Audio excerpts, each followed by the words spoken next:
United state USA से एक sister ने सवाल किया है कि रोज़े की हालत में अगर अय्याम मखसूसा आ जाएं तो क्या रोज़ा पूरा करना चाहिए। तो मोहतरमा, अगर रोज़े की हालत में हैज़ आ जाता है तो रोज़ा पूरा नहीं किया जाएगा, क्योंकि हैज़ के आते ही रोज़ा टूट जाता है।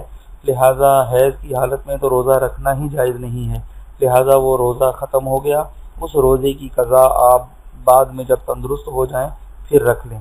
जज़ाकल्लाहु खैरा, आमीन। लाहौर से सिस्टर ने सवाल किया है कि अगर रोज़ा रखा और अय्याम मखसूसा शुरू हो गए तो क्या उस रोज़े की क़ज़ा करनी होगी, क्या रोज़ा टूट जाएगा, क्या कुछ खा पी सकते हैं।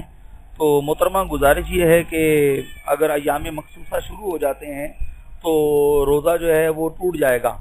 अब ज़ाहिर है, जब रोज़ा टूट गया तो ज़रूरतन खा पी भी सकते हैं, लेकिन रोज़ादारों के सामने ना खाया जाए, घर में भी अलग से कुछ अगर खाना पीना है तो खाएं। अच्छा, जब रोज़ा रख लिया था और अय्याम मखसूसा शुरू हुए थे तो इस सूरत में मतलब उस रोज़े की क़ज़ा करनी होगी जिस रोज़े के दौरान ये हैज़ के दिन जो हैं वो शुरू हुए हैं।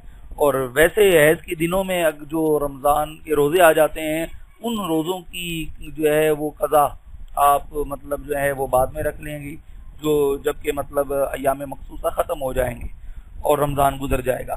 उम्मीद है इंशाल्लाह समझ गई होंगी। जज़ाकल्लाहु खैरा, वल्लाहु तआला अलम जल्ला जलालुहु।